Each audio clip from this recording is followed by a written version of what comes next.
And I want to show you guys, I have a chart here I just want to show you that kind of, when I found it, it kind of freaked me out, to be honest. I basically, what I did here, and just to set the stage, is I was comparing the current S&P 500 to the 2007 top in the markets. And what I found here, as we zoom in on this, is that it's almost identical to what top we're forming right now. And what we can see here, this is the current S&P 500 right here. And we can see that we had this bull run up, 6% correction, and a low put in. Well, guess what? In 2007, you had a move up, a 6% correction, a low put in. We then had this huge move up on the S&P 500 in the current period, right? We saw that big move up before the recent all-time high. We then had a 10% drop. In 07, we had an 11% drop, same exact move. And what we know is then we saw in 2007, the next leg up, we came up to the previous all-time highs, just like we've done here. And then we obviously collapsed down. And I mean, I think we all, even if we didn't trade through it, we all remember what happened. We could see the drop of 66%. And so to me, I look at this and I say, generally human psychology makes chart patterns repeat, right? That's why technical analysis works, is because it's based off of human psychology. People are greedy, people are fearful, and therefore things repeat. It does make me wonder in this chart, are we setting up for something bigger? And then you look at some of the other issues out there, like, well, what's the U.S. debt doing right now? What's gold doing? Gold is performing really, really well because it's a safe haven, right? And even the fact that central banks are loading the boat on gold. I mean, if there's not a bigger signal to go into gold right now, I don't know what is. If the central banks, the ones that print the money, are loading up on it. So there's like these almost, it's like the market's giving us breadcrumbs of what to potentially expect. And I am concerned about the future, and there's no doubt about it. So then this probably increases your conviction of, I want to talk about rate cuts for a second. And maybe here's a better way to jump into this one. Every investor I talk to and everybody I have on my show wants to talk about whether or not rates are going to get cut in September and how deep are rates going to get cut in September and all this. Is that the right question to focus on, Gareth? Like, do you think, a 50 basis point cut in September is really going to impact things enough? Like, is this the most relevant question that investors should be obsessing over? What's your take?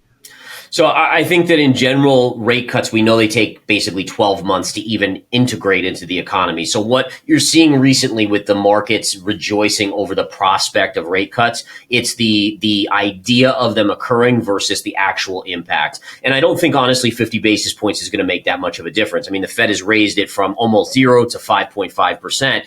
50 basis points is a token, but the Fed can't do too much. And again, the question is, are they going to do 25 basis points in September or 50? I'm leaning towards 25, although if we get a bad jobs report coming out this Friday, there is a chance that they could do 50. I am more concerned, and this is something else that I think is really important. If you looked at the Fed minutes that came out a couple weeks ago, the Fed actually discussed cutting rates in July. Now, we've seen Powell talk about, hey, listen, we may cut, rates have topped, we're going to cut multiple times.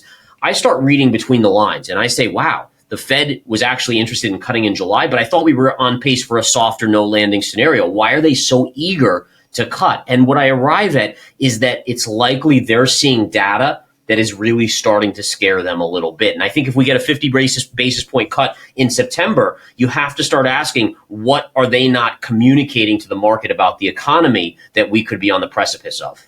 Quick break here. This episode is brought to you by West Red Lake Gold Mines. Now, if you know nothing about West Red Lake Gold Mines, let me tell you one thing. This company was founded on the back of a transaction where they purchased the Madsen mine in northwestern Ontario in an area called the Red Lake Gold District, which to date has produced around 30 million ounces of gold from some of the richest gold deposits in the world. Now, what they paid for this mine versus what they got has led legendary mining entrepreneur Frank Giustra to call this transaction the deal of the decade. And Bob Moriarty, founder of 321 Gold, was recently on my show calling West Red Lake Gold Mines one of the two most undervalued gold companies in Canada. If you're curious why these individuals are so excited about West Red Lake Gold Mines, hit the link below to learn more. Now back to the episode. I mean, could part of that be that if 75% of the market is owned by 10% of the population, that 10% is going to be pretty friendly with policymakers? I mean, that's the top echelon of affluence. And so there's a lot of exposure there for some of the most influential people in America in a very frothy market.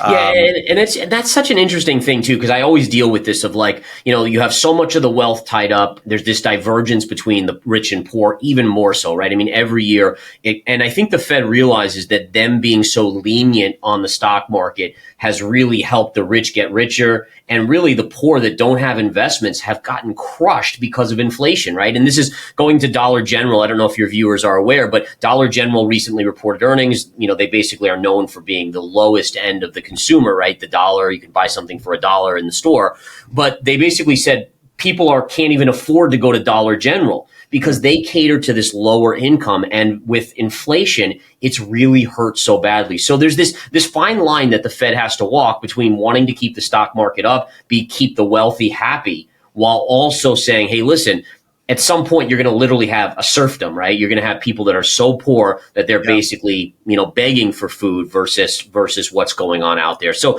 again, it's keeping the markets up to keep the economy. But also, I would say that they have to be aware that at some point, when we know this from history, if the poor get too destitute, they will rise up. And I think that's one of the things that I'm always concerned about. When I look at some of these bigger time frames and these bigger charts, looking back at like 1929, the Great Depression, it's like, you can only build the bubble so big for the wealthy before those that don't have start to say, you know what, we're going to take things back.